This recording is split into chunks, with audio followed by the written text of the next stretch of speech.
Hello guys, welcome back to this channel. Guys, if you are new to this channel, make sure to hit the subscribe button and press the bell icon to get notifications for each videos.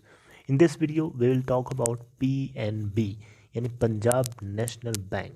Guys, इसके board of directors ने बहुत बड़ी एक meeting करी. आपको बताना चाहूँगा इसके Q3 के रिजल्ट को अनाउंस कर दिया गया है. उसके बारे में हम लोग किसी दूसरी वीडियो में जानेंगे. बस यहाँ पे जो मेन इन्फॉर्मेशन है उसको मैं आपको शेयर करना चाहता हूँ ताकि आप हाईली अलर्ट मोड में हो जाओ, क्योंकि आपके लिए बहुत बड़ी खबर है. अगर आप इसके अंदर होल्डिंग करते हो तब भी और होल्डिंग नहीं करते हो तब भी, आप दोनों लोगों के लिए बहुत ज़्यादा इम्पोर्टेंट है. लेकिन हम लोग बात करेंगे उससे पहले फ्राइडे के दिन की क्या सिचुएशन रही, एक बार देखते हैं. 40.50 की प्रीवियस क्लोजिंग के बाद 41.30 के ऊपर ओपन होता है एंड देन 39.70 का लो बनाता है और 42.75 का हाई बनाता है. 5 फरवरी 2021 की बात हो रही है. और अगर आप देखें तो इस बैंक का 52 वीक लो है 26.30 का और 52 वीक हाई है इसका 59.40 का. लोअर प्राइस बैंड लगा था 36.45 का और अपर प्राइस बैंड लगा था 44.55 का. टोटल अगर आप वॉल्यूम चेक करेंगे तो 329.09 मिलियन यानी 32 करोड़ 90,90,924, जिसकी 18% निकालेंगे तो लगभग जो भी क्वांटिटीज़ आएंगी वो डिलीवरी के रूप में उठा ली जाती हैं.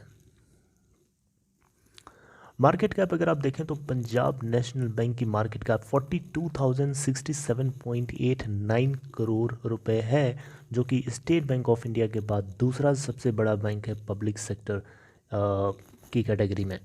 राइट, तो इसके ऊपर आप लोगों को मुझे लगता है कि भरोसा है काफ़ी, जैसे स्टेट बैंक ऑफ इंडिया के ऊपर है. ये दगा हुआ बैंक नहीं है, ये SBI के बाद दूसरे नंबर का सबसे बड़ा बैंक है अपने देश का.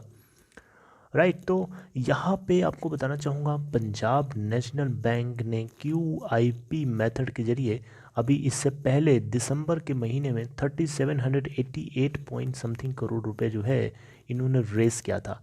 राइट, तो उसके बाद फिर से ये नेक्स्ट इनकी न्यू प्लानिंग हुई है 3200 करोड़ रुपए रेस करने की. उसके बारे में आइए डिटेल में जानते हैं. तो सैटरडे को बेसिकली पंजाब नेशनल बैंक ने ये बात बताई है कि ये 3200 करोड़ 3200 करोड़ रुपए जो है रेस करना चाहते हैं इसी करंट फिस्कल ईयर के एंड होने से पहले पहले, यानी Q4 जो हमारा चल रहा है करंट फिस्कल ईयर 2021 का, ये मार्च 31 को एंड होने वाला है. राइट, तो मार्च 31 से पहले पहले 3200 करोड़ रुपए जो है PNB यानी पंजाब नेशनल बैंक रेस करेगा. किस तरीके से? शेयर सेल के मेथड से, ताकि ये अपने कैपिटल बेस को इन्हेंस कर सके, कैपिटल बेस को मजबूत कर सके. आपको बताना चाहूँगा इससे पहले दिसंबर के क्वार्टर में इन्होंने 3788.04 करोड़ रुपए जो है QIP यानी क्वालिफाइड इंस्टीट्यूशनल प्लेसमेंट के इंस्ट्रूमेंट को यूज़ करके इन्होंने रेस किया था. हालांकि इनका टारगेट 3788.04 करोड़ रुपए नहीं था, इनका टारगेट कुछ और था, लेकिन वो टारगेट इनका अचीव नहीं हो पाया. राइट, उसमें जो इनका टारगेट था उससे डाउन इनको अचीव हुआ है. हालांकि फिर भी जो रिमेनिंग अमाउंट है उनको आगे रेस करने की जो बात इन्होंने कही थी, शायद ये 3200 करोड़ अब जो रेस करने की बात बोल रहे हैं ये वही है.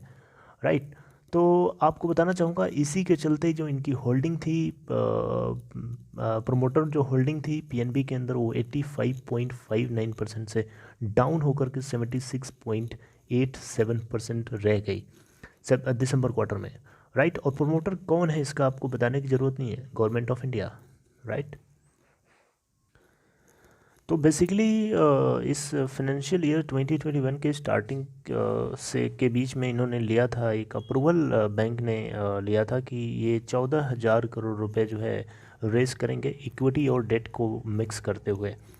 राइट, यानी मिक्स का मतलब ये है कि इक्विटी और डेट दोनों इंस्ट्रूमेंट को यूज़ करेंगे और 14,000 करोड़ रुपए जो है ये रेस करेंगे मार्केट से. और ये basically reserve bank of India की डायरेक्शंस थी कि वो कैपिटल मार्केट से जितना ज़्यादा से ज़्यादा हो सके कैपिटल को रेस करे, ताकि बुरे से बुरी सिचुएशन को टैकल करने के लिए तैयार रहें हमारे बैंक्स। तो उसी का एक प्लान है कि ये 14,000 करोड़ रुपए आज नहीं, ये अप्रूवल इन्होंने दिया, ये बहुत पहले दे चुके हैं, इसी साल के जो करंट फिस्कल ईयर चल रहा है पहले, राइट। तो यहाँ पे 14,000 करोड़ रुपए जो ये रेज करने की बातें बोली थी, उसी को 7,000 और 7,000 के दो पार्ट में डिवाइड कर दीजिए। तो पहले 7,000 करोड़ को अलग कर दीजिए, वो QIP के रूप में ये रेज करने वाले थे, और जो रिमेनिंग 7,000 करोड़ रुपए है उसमें से आप 81 बॉन्ड और 82 बॉन्ड दो अलग अलग बॉन्ड्स हैं। 81 बॉन्ड जो है उसमें 3,000 करोड़ रुपए रेज करने वाले थे, और 82 जो बॉन्ड है उससे ये 4,000 करोड़ रुपए जो है रेज करने वाले थे। आई होप कि आप मेरी बात समझ पा रहे होंगे, राइट। तो किस में से कितना सब्सक्राइब हुआ है उसको आप देख लीजिए। तो यहाँ पे बैंक जो PNB है, इनके बोर्ड ने कहा है कि 4,000 करोड़ रुपए जो है टीयर 2 के रूप में ये रेज कर चुके हैं ऑलरेडी, और 3,788 करोड़ रुपए जो है QIP मेथड के जरिए रेज कर चुके हैं। और जो 81 बॉन्ड है उसमें से 500 करोड़ रुपए जो है वो जनवरी महीने में, अभी इसी महीने में इन्होंने ऑलरेडी रेज कर लिया।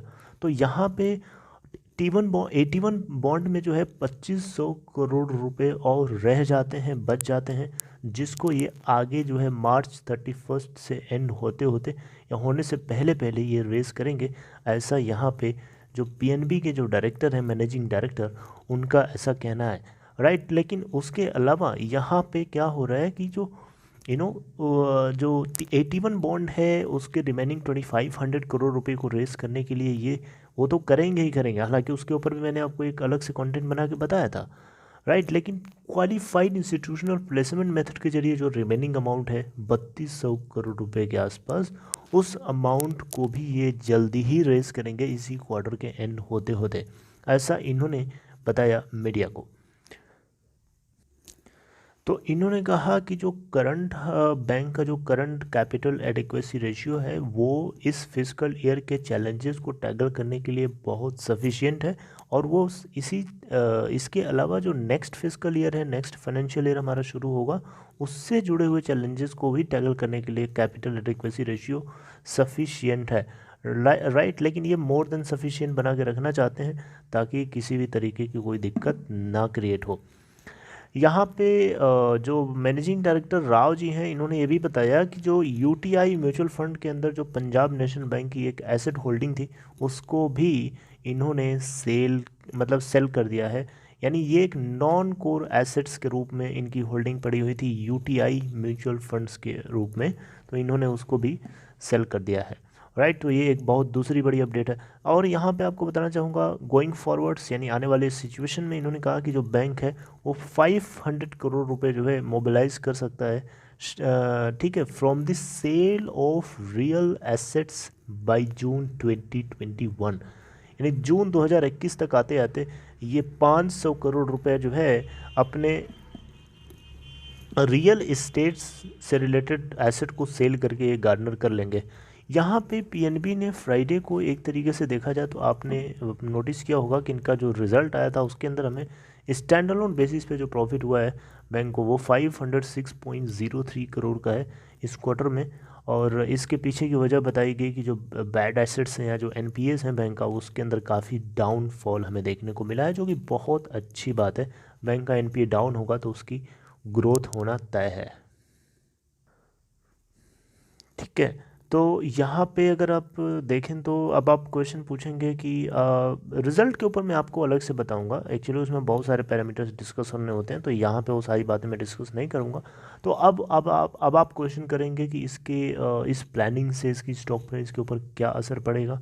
तो देखिए यहाँ पे आपको बताना चाहूँगा QIP मेथड के जरिए जब PNB ने 3,788 करोड़ रुपए जो रेस किया है अभी लास्ट मंथ दिसंबर मंथ में, तो उसमें आपने क्या नोटिस किया था कि इसकी स्टॉक प्राइस के अंदर हमें गिरावट देखने को मिली थी, बिल्कुल मिली थी, गिरावट देखने को मिली थी, क्योंकि इनकी जो स्पॉटेड प्राइस थी काफ़ी डाउन थी उसके करंट प्राइस के, जिसको लेकर के इसका जो मार्केट प्राइस था, लेटेस्ट ट्रेडेड प्राइस था LTP, वो अपने आप नीचे आ गया था उसी प्राइस के आसपास जो प्राइस ये क्वालिफाइड इंस्टीट्यूशनल प्लेसमेंट के रूप में मार्केट में उतारा था। एक्चुअली मैं आपको बताना चाहूँगा QIP होता क्या है। क्वालिफाइड इंस्टीट्यूशनल प्लेसमेंट को हम क्वालिफाइड इंस्टीट्यूशनल बायर्स भी बोलते हैं। ये बेसिकली क्या होते हैं कि एक इंस्टीट्यूशनल बायर्स होते हैं जिनको जो बैंक होता है एक सर्टेन डिस्काउंट रेट पे अपने शेयर्स को सेल करता है, राइट। तो LTP जो होता है उस स्टॉक का लेटेस्ट ट्रेडेड प्राइस, वो उस प्राइस के आसपास अपने आप को स्टेबलाइज करने के लिए लेके आता है। तो इस बार इनका स्पॉटेड प्राइस क्या होगा we do not know exactly, लेकिन इतना मैं आपसे ज़रूर कहूँगा कि अगर मार्केट प्राइस से नीचे होता है इनका क्वालिफाइड इंस्टीट्यूशनल प्लेसमेंट के रूप में बेचने वाली प्राइस, तो डेफिनेटली इसकी जो LTP होगी लेटेस्ट ट्रेडेड प्राइस वो नीचे आएगी। अदरवाइज़ अगर वो ऊपर होती है बाइंग सेलिंग प्राइस, ठीक है, QIPs को, तो डेफिनेटली इसकी जो LTP लेटेस्ट ट्रेडेड प्राइस होगी वो ऊपर जाएगी। तो राइट, तो अब ये डिपेंड करता है कि ये किस प्राइस के ऊपर अपने शेयर्स को सेल करेंगे 3200 का 3200 करोड़ रुपए को रेज़ करने के लिए। देखना बनता है आगे उससे जुड़ी हुई और लेटेस्ट अपडेट डेफिनेटली आने वाले टाइम में डिस्क्लोज़ करी जाएगी और उसको आपको अपडेट करूँगा, उससे रिलेट करके बताऊँगा। उस तरीके से आप समझिएगा और सुनिएगा। तब तक आपको कनेक्टेड रहना होगा, जुड़े रहना होगा, ताकि आप कोई भी चीज़ मिस ना करें। So this is all. I hope you got whole information completely. Guys, if you have any doubt, let me know in comment box. And last thing, if you are interested to open Demat or trading account, there is a link for you in description box. Click on that link to open your account in Upstock. See you next time. Take care.